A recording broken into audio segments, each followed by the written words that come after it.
পুরুষ মানুষেরা মেয়েদের মন বোঝে না। ওরা আসলে মেয়েদের মন বুঝতে চায় না। ওরা শুধু নিতেই জানে, দিতে জানে না।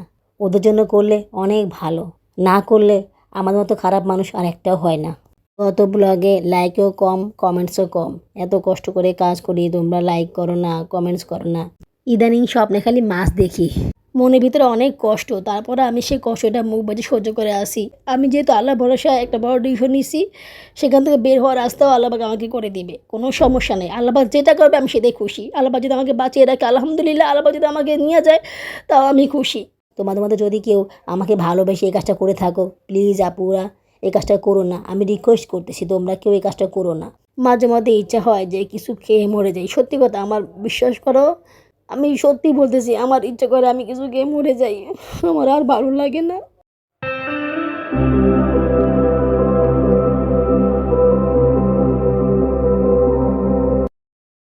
আসসালামু আলাইকুম। আমার চ্যানেল এবং পেজে তোমাদের সবাইকে স্বাগতম জানাচ্ছি।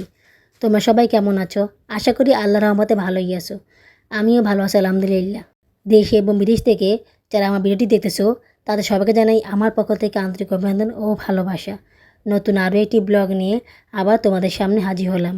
এখন সকাল 9টা বাজে, শুকনো সময় রান্না করতেছি। এটাকে অনেকে যথা সময়ও বলে। আমি না একটা ভুল করেছিলাম, বুঝছো?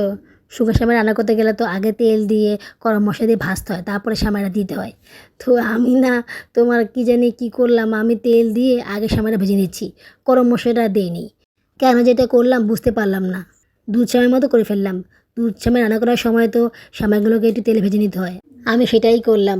পরে যখন ভাবলাম চিনি দিব, নারকেল দিব, তো কীভাবে কী করব, গরম মশলা তো দেওয়া হয়নি। তখনই মাথা আসলো যে এটা আমার ভুল হয়ে গিয়েছে। কী আর করব, ভুল যখন হয়ে গেছে তখন আর কিছু করার নেই। এভাবেও রান্না করা যায়। তো গরম মশলাটা আমি এটার উপর দিয়ে দিব। তারপরে একটু ভেজে নিয়ে এরপরে মনে করো যে চিনি, নারকেলের গুঁড়ো যা আছে সব দিয়ে দিব। প্রতিদিন তো আর একই খাবার খাওয়া যায় না, লুডুস খেতে তো ভালো লাগে না প্রতিদিন। তাই চিন্তা করলাম যে শুকনো সময় রান্না করব। বাবুরাবুকে 2 দিন আগে থেকে বলতেছি শুকনো সময় রান্নার জন্য। তো উনি এটা বুঝতে পারেনি। উনি করেছে কি, লাচ্ছা সেমাই নিয়ে আসছে। ওই লাচ্ছা সেমাইটা নিয়ে আসছে আবার নর্মালটা, যেটা সবাই খায় আর কি, বনফুলেরটা। তো ওইটা খেতে ভালো লাগে না। এর আগে একটা সেমাই এনেছিল, ওটা খেতে খুব মজা হয়েছিল, বম্বে সুইটসের লাচ্ছা সেমাই। ওটা খেতে অনেক মজা হয়েছিল। ওটা বুঝছো, মানে এত সফট ছিল সেই সেমাইটা, দুধে ডুবালে একদম ভিজে যায় না, বুঝছো? একদম শুকিয়ে যায় না, বুঝছো? দুধে ভিজালেও এটা একদম আস্ত থাকে। তো ওটা খেতে খুব ভালো লেগেছিল। ওটা খাওয়ার পরে আমার কোনো সমস্যাও হয়নি। তো উনি যে এটা আনবে সেটা তো বুঝতে পারিনি।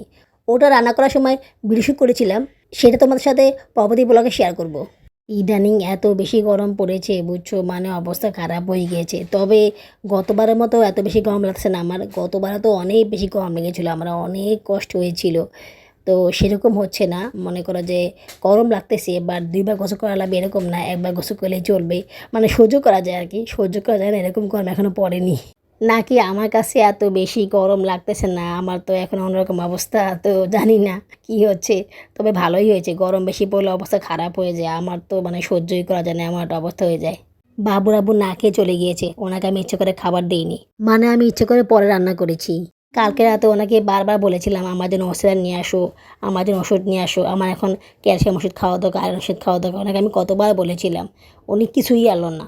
ওনাকে বারবার বলা সত্ত্বেও উনি ওষুধটাও নিয়ে আসলো না। আমার মাথা ঘুরে, আমার কষ্ট হয়, উনি আমার কথা শুনলই না। ওষুধ আনার কথা তো আমি ওনাকে আরও 2 দিন আগে বলেছিলাম, কালকে বলেছিলাম, তার আগেও বলেছিলাম, বাট উনি আনেননি। কেমন লাগে বলো তো? এত কষ্ট করে সকাল উঠে ওনাকে আমি নাস্তা বানিয়ে খাওয়াবো, আর উনি আমার জিনিসটা বুঝবে না। আমি অসুস্থ হলে ওনাকে রান্না করে খাওয়াবো কীভাবে? উনি বলে আমি নাকি সারাদিন কোনো কাজ করি না, আমি নাকি সারাদিন মোবাইল টিপি। আচ্ছা, আমি যদি সারাদিন মোবাইল টিপি তাহলে বাচ্চাদেরকে খাবার খাওয়াই কে? আচ্ছা, 2 বেলাই ধরি, 2 বেলা খাবার খাওয়াই কে? এতগুলো থালা বাসন কে ধোয়? ওনার 2 বাচ্চাকে পড়ায় কে? ওনার ছোটো 2 মেয়ের বডি সাফ করে কে? উনি যে কয়দিন পর পরে বাজার নিয়ে আসে, সবজি নিয়ে আসে, এগুলো কে কাটে, কে রান্না করে? ওনাকে সানা করে দিয়ে যায়? মানুষের কথা শুনে না অনেক বেশি খারাপ লাগে, বুঝছো? জানে আমার শরীরের অবস্থা, আমি কাজ করতে পারি না, আমি কি করবো? আমার শরীর অনেক দুর্বল থাকে। অনেক মহিলা তো এই সময় কাজও করে না, চুপ করে শুয়ে থাকে, কাজের লোক রেখে দেয়। আমি তো সেটাও না, আমি তো কাজ করি, এমন আছে আমি কাজ করি না। আমি একটু কাজ করি, রেস্ট নেই, আবার কাজ করি, আমি রেস্ট নেই। আমি পারি না, আমি না পারলে কী করবো বলো আপুরা? আমার তো কিছু করার নেই। আমার যদি শরীর খারাপ লাগে, আমার যদি মাথা ঘুরে, আমি যদি কাজ করতে না পারি, আমি কী করবো বলো? আমি যে এই সময় কাজ করতে পারতেছি, এটাই মনে হয় আমার জন্য অনেক বড় কিছু। উনি এটাকে কোনো কিছু মনে করে না, বা উনি এটা শুকরিয়া আদায় করে না। এমনও অনেক মহিলারা আছে যারা এই সময়ে কোনো কাজ করতে পারে না, সারাদিন শুয়ে থাকে, শোয়া থেকে উঠতেই পারে না, কোনো কাজ করে না। ওদের হাজব্যান্ড আরও লোক এনে কাজ করে, কত কষ্ট হয় ওদের। ওনাকে তো আর সে কষ্ট করতে হয় না, উনি কীভাবে বুঝবে যে কতটা কষ্ট মানুষকে করতে হয়। বাচ্চাদেরকে খাবার খাইয়ে ঘুম পাড়াতে রাত 2টা বেজে যায়, 3টা বেজে যায়। তার আগে আমি ঘুমাতেই পারি না। আমি শত চেষ্টা করলেও আগে ঘুমাতে পারি না। ওরা তো ঘুমায় না। বড়গুলা ঘুমিয়ে গেলেও পিচ্চিগুলো ঘুমাতে চায় না। ওরা খুব জ্বালায়। আর এখন তো গরম পড়েছে, ওদেরকে ঘুম পাড়াতে অনেক কষ্ট হয়ে যায়। ওদেরকে ঘুম পাড়িয়ে তারপর আমি ঘুমাই। ছোটো মেয়েকে পায়ে দুলিয়ে ঘুম পাড়াতে হয়। ও ফিডার দুধ বেশি খায় না, বুকের দুধও অনেক কম পায়। তো ওকে কষ্ট করে পায়ে নিয়ে দুলিয়ে ঘুম পাড়াই। জানো না আমার পায়ে কত ব্যথা করে, আমি শরীর নিয়ে বসতেও পারি না, ওকে নিয়ে ঠিকভাবে দৌড়াতেও পারি না। আমার কতটা কষ্ট হয়। এর মধ্যে আবার মানে ওর থেকে বড়টা ও আবার কান্না করে আমার সাথে থাকার জন্য। মানে ওকেও আমি ঘুম পাড়িয়ে দিই। এখন একসাথে দুইটাকে কীভাবে ঘুম পাড়িয়ে দিব? তো ওকে আমি পিছনে রেখে দিই। ওকে বলি, মা তুমি বসো, আমি ওকে আগে ঘুম পাড়াই। তো ছোটো মেয়েটাকে ঘুম পাড়িয়ে তারপর ওকে ঘুম পাড়ানো লাগে, না হলে সে ঘুমায় না। মানে তোমরা জানো না আমার কতটা কষ্ট হয়। আমার সেলাইতে ব্যথা হয়, আমি বসে ওদেরকে ঘুম পাড়াতে পারি না, আমার এতটা কষ্ট হয়। কেউ দেখে না আমার এই কষ্ট, আমি কাউকে বলতে পারি না কষ্ট। আজকে তোমাদেরকে বলতেছি, আমারও অনেক কষ্ট হয়। মাঝে মধ্যে আল্লাহকে বলি যে আল্লাহ তুমি আমারে নিয়ে যাও, আমি আর পারতাছি না, আমি আর এই কষ্ট সহ্য করতে পারতাছি না। কত বসে বসে ওদেরকে ঘুম পাড়াবো, আমার আর সহ্য হয় না। উনি বাচ্চা কান্নাকাটি করে চেঁচিয়ে করে, ঘরে এসে চেঁচিয়ে করে, আমি বাচ্চাদেরকে ঘুম পারি না কেন, আগে আগে ঘুম পারি না কেন, বাচ্চারা কী জন্য কান্না করে। কিন্তু একবার বাচ্চাদেরকে ঘুম পাড়ায় না, বাচ্চাদেরকে রাখে না যে আমি ওকে রাখতেছি তুমি ওকে ঘুম পাড়াও। এই কাজটা উনি একবারও করে না। তো 3টা বাজে বা 2টা বাজে আমি যদি ঘুমাই তাহলে আমি কীভাবে সকালবেলা ঘুম থেকে উঠবো? হ্যাঁ আমি উঠতাম, সকালবেলা ঘুম থেকে উঠে ওনাকে নাস্তা বানিয়ে দিতাম, যদি উনি আমাকে এতটুকু সাহায্য করতো, এতটুকু ভালোবাসা দিত। সেটা তো করে না। বিশ্বাস করো, আমাকে একটা টাকাও দেয় না, একটা কানা করিও দেয় না। আমারও তো টাকা লাগে, আমারও তো কিছু ভালো মন্দ খাবার খেতে ইচ্ছে করে। যেগুলো খেতে ইচ্ছে করে সেগুলো অনেকে বলি, বাট উনি সেগুলো আনে না। আমার কোনো ইচ্ছা কোনো দামই উনি দেয় না, উনি আমাকে কোনো কিছুই দেয় না, বুঝছো? কোনো রকমের যা শুধু খাওয়া খরচটা দেয় আর বাসা ভাড়াটা দেয়।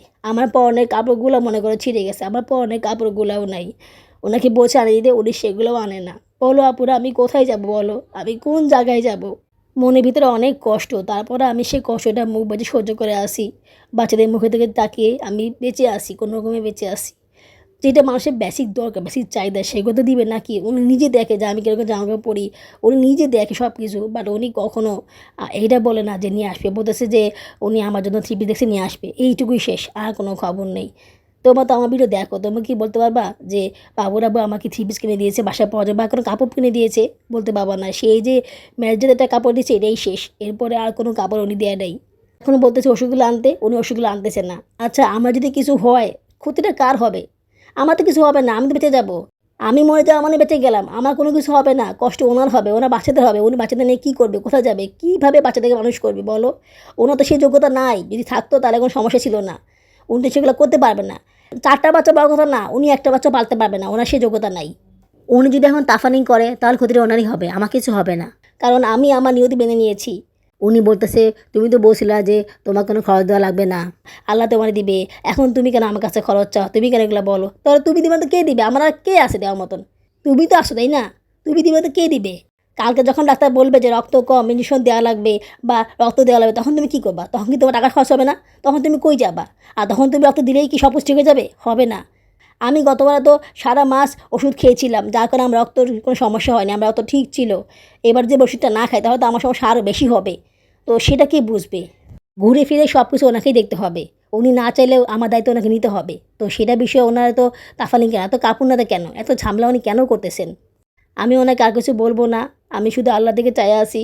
আল্লাহ পাক আমারে দেখবে, আমারে খেয়াল রাখবে। আমি যেহেতু আল্লাহর ভরসায় একটা বড় ডিসিশন নিছি, সেখান থেকে বের হওয়ার রাস্তাও আল্লাহ পাক আমাকে করে দিবে। কোনো সমস্যা নেই। আল্লাহ পাক যেটা করবে আমি সেটাই খুশি। আল্লাহ পাক যদি আমাকে বাঁচিয়ে রাখে আলহামদুলিল্লাহ, আল্লাহ পাক যদি আমাকে নিয়ে যায় তাও আমি খুশি। বাট তাও ওনার এসব কথা, ওনার এসব কাজকর্ম আমাকে সহ্য করা লাগবে না।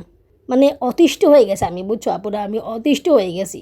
একটু মাছ আনে না, সেই কবে মাছ আনছে রমজান মাসের শেষের দিকে, এরপর আর কোনো খবর নেই। একটু মাংস আনে না। আরে বাবা, মাংস তো সবারই খেতে ইচ্ছা করে। কী পাপ করছিলাম জীবনে আমি, কী পাপ করছিলাম যে আমার সাথে উনি এরকম করতেছে? কয় টাকা লাগে একটা মাছের দাম? কত একটা মাসের দাম? কত? উনি আনে না কেন এগুলো? আমি ওনাকে আর কত বলবো আপুরা বলো, আর কত বলবো? কি ভাবলাম আর কি হয়ে গেল, তোমার সাথে কথা বলতে বলতে কখন যে কোন জায়গায় চলে গেলাম। ওই সত্যি মনটা অনেক খারাপ হয়ে গেল। সকাল থেকে ওনাকে ফোনে বারবার বলতেছি আমার জন্য ওষুধ নিয়ে আসো, ওষুধ নিয়ে আসো, আমার শরীরটা ভালো না, আমার শরীরটা খারাপ, আমার খারাপ লাগে, আমার প্রচুর মাথা ঘোরায়, আমি কাজ করতে পারি না, আমি অনেক কষ্ট হয়। বাট উনি আমার এটা বুঝে না। আসলে কি জানো, পুরুষ মানুষেরা মেয়েদের মন বোঝে না। ওরা আসলে মেয়েদের মন বুঝতে চায় না।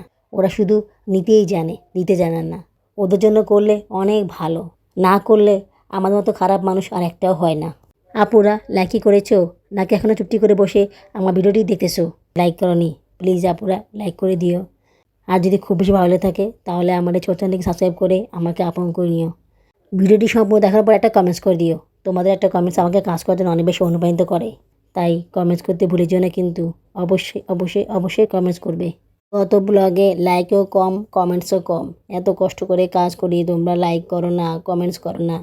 এরকম কেন করো আপুরা? আমার তো কষ্ট হয়, তোমরা তো বুঝো যে আমি কতটা কষ্টের মধ্যে আছি, আমি কতটা কষ্টের মধ্যে দিন পার করতেছি। তারপরে আমি চ্যানেলে ভিডিও সাজানোর চেষ্টা করতেছি যাতে করে তোমাদের ভালো লাগে, আমারও ভালো লাগে। কিন্তু তোমরা যদি আমাকে সাপোর্ট না করো, আমার পাশে না থাকো, তাহলে কি আমি ভিডিও আপলোড করতে পারবো? এমনিতেই তো ভিডিও আপলোড করতে পারি না, দেরি হয়ে যায়। কিন্তু তোমরা যদি আমাকে সাপোর্ট না করো তাহলে তো আমি আরও বেশি পারবো না।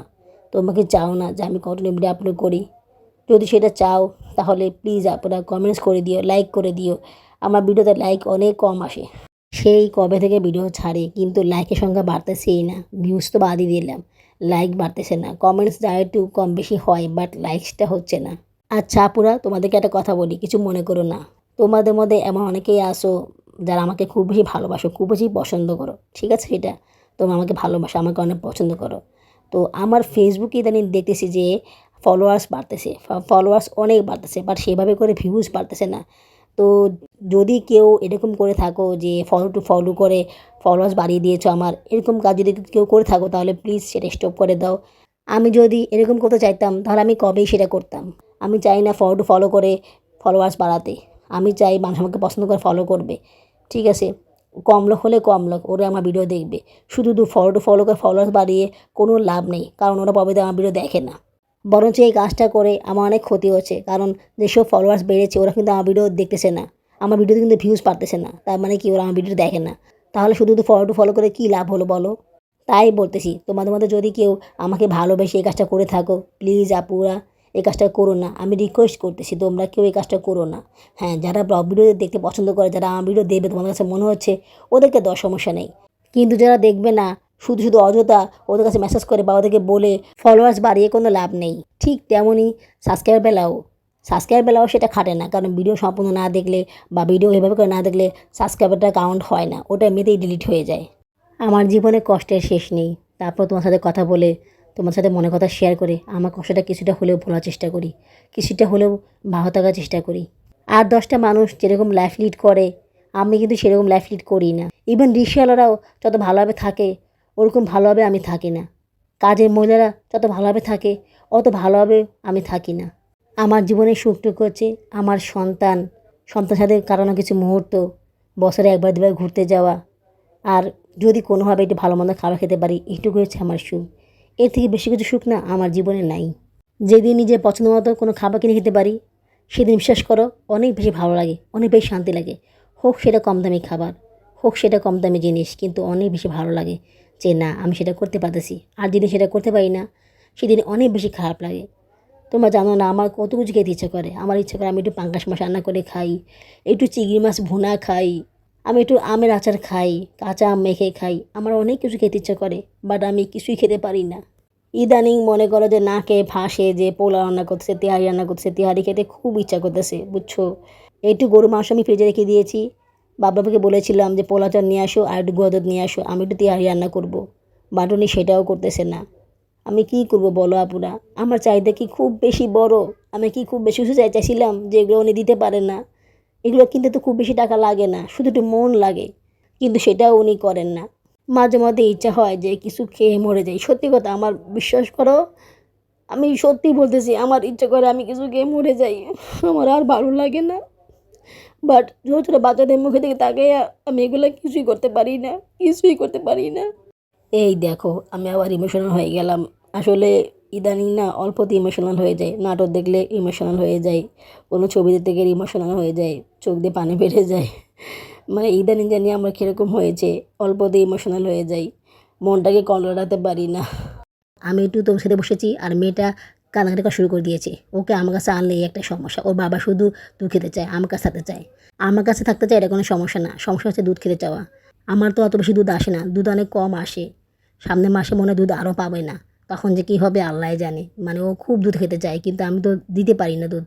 সাওয়াদার সময় অনেক কষ্ট হয়েছিল, ও দুধ পেয়েছিল না, অনেক কানারি করেছিল। ও তো যা একটু ফিটার খায়, সাদা তো ফিটার খেতেই চাচ্ছিল না।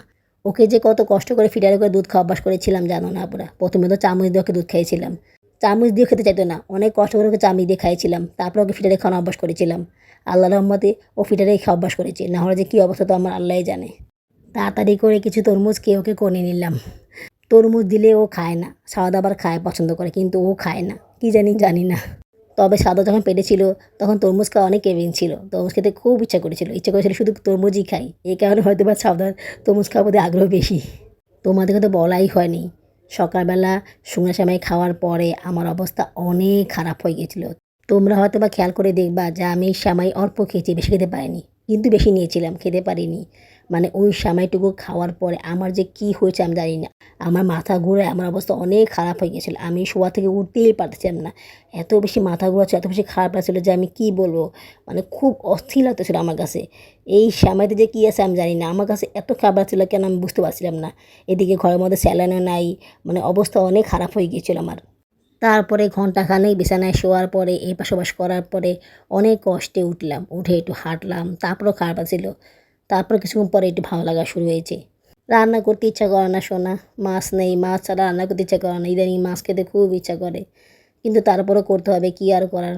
আর এখন শরীরটা অনেক খারাপ, রান্না করার মতো অবস্থা নাই, যদিও একটু ভালো লাগছে কিন্তু ওই অবস্থা নাই যে রান্না করে খাবো। তাই আলু দিয়ে ডিম ভুনা করে নিচ্ছি। আলু দিয়ে ডিম ভুনা করে খেতে আমার কাছে অনেক ভালো লাগে। নর্মালি ডিম ভুনা করলে খেতে ভালো লাগে না, ডিম সিদ্ধ খেতে ভালো লাগে না। আলু দিয়ে ডিম ভুনা করলে একটু ভালো লাগে খেতে, ইভেন ডাল দিয়ে ভুনা করলেও খেতে ভালো লাগে না, কেন জানি না, এটা করলে খেতে অনেক বেশি ভালো লাগে। ইদানিং খুব ভর্তা খেতে ইচ্ছা করতে জানো, মানে আজ প্রায় 3 বছর পরে আমার ভর্তা খাওয়ার ইচ্ছা থাকছে। আমি তো ভর্তা খাইই নি 3 বছর ধরে, অথচ আগে ভর্তা খাওয়া আমার খুব প্রিয় ছিল, আমি ভর্তা প্রচুর খেতাম। কিন্তু সাদা পেটে আসার পর থেকে ভর্তা খাওয়ার প্রতি যেটা অরুচি হয়ে গেছে সেটা আর কাটেনি, এখন আবার ভর্তা খেতে ইচ্ছা করতেছে। ইদানিং আবার চিতই পিঠা খেতে ভালো লাগে, মনে করো যে ভর্তা দিয়ে চিতই পিঠা খেতে অনেক ভালো লাগে। তো সেদিন বাবু সায়রা জাহানকে দিয়ে চিতই পিঠা পাঠিয়ে দিয়েছিল, তো ওই চিতই পিঠা ভর্তা দিয়ে খেতে অনেক ভালো লেগেছিলো, ইচ্ছা করেছিল পরে আবার খেতে, কিন্তু আর খেতে পারিনি। ভুড়ির সাথে ফ্রিজে কিছু মোজক ছিল, গরুর মোজক অল্প কিছু ছিল, সেগুলো রান্না করা হয়নি, সেগুলো বাছতে হবে। তো সময় করে সেগুলো বেছে রান্না করব। আর কিছু ছাগলের মাংস আছে, সেগুলো রান্না করে নিতে হবে। কোরবানি ঈদের আগে মাংস সব খেয়ে শেষ করতে হবে। মাংস তেমন নেই, এক পোলটা গরুর মাংস আছে, আর একটু ছাগলের মাংস আছে, আর গরুর মোজক আছে, এটুকুই আছে। মুরগি গিলা কলিজা রেখে দিয়েছিলাম বেছে যে রান্না করে খাবো, কিন্তু কোনোদিন রান্না করে খাইনি, ঝামেলা বেশি মনে করে আর রান্না করাও হয়নি। দেখি কি করা যায় এগুলোকে দিয়ে। ইদানিং স্বপ্নে খালি মাছ দেখি। একদিন তো দেখেছিলাম মাছ খাচ্ছিলাম আমি, কার কাছে স্বপ্ন দেখেছিলাম বড় শৈল মাছ 2টা, আর 2টা পাঙ্গাস মাছ বড় বড়। মানে আম্মা শৈল মাছ কাটতেছিল, বউ আসছিল কাটতে, তো বউকে কাটতে দেয় নাই, আম্মা কাটতেছিল। আর বড় পাঙ্গাস মাছ তো কাটা হয় নাই, অনেক বড় 2টা পাঙ্গাস মাছ। না, আম্মা শৈল মাছটার আঁশ ফেলে দিয়েছিল, শৈল মাছে কি আঁশ থাকে জানি না, আর দাঁড়গুলো কেটে দিয়েছিল। পরে দেখলাম যে মাছটা আমিই কাটলাম। ইদানিং বড় শৈল মাছ খেতে ইচ্ছে করে, আর বড় পাঙ্গাস মাছ। পাঙ্গাস মাছ তো দেখেছিলাম, কিনতে চেয়েছিলাম, কিন্তু কিনতে পারিনি। দেখি কবে কিনতে পারি। আগে আমের আচার বানাবো, আমের আচার খেতে খুব ইচ্ছা করে, আমের দামও কমে গিয়েছে। কাঁচা আমের আচার বানাবো, বেশি বানাবো না, 2 কেজি আম কিনে আচার বানাবো। গুড় দিয়ে আমের আচার বানাবো, গুড় কিনতে হবে। তো 100 টাকা জমা আছে, ওই 100 টাকা দিয়ে 2 কেজি আম কিনবো, আর একটা গুড় কিনবো। একটা গুড় কিনতে তো 100 টাকা লাগবে, গুড়ের বড়টা চাকা তো 100 টাকা দাম, তো সেইটাকে ম্যানেজ করতে হবে। আমার কাছে যে 200 টাকা ছিল ওই 200 টাকা খরচ করে ফেলেছি, খেলা দেখেছি, খেলা দেখার জন্য 100 টাকা খরচ করেছি। আর বাকি 100 টাকার মধ্যে 60 টাকা দিয়ে আধা কেজি চিপস কিনেছি, চিপসগুলো না খেতে ভালো লাগেনি। আর কি মনে, এটাই শেষ, বাচ্চারা খেয়েছে, আমিও খেয়েছি অল্প, আমার কাছে খেতে একদমই ভালো লাগেনি। প্রায় খাবারই প্রথমবার খেতে অনেক ভালো লাগে, কিন্তু পরের বার খেতে আর ভালো লাগে না। আজ এইটুকুই, আগামী ব্লগে দেখা হবে। আল্লাহ হাফেজ।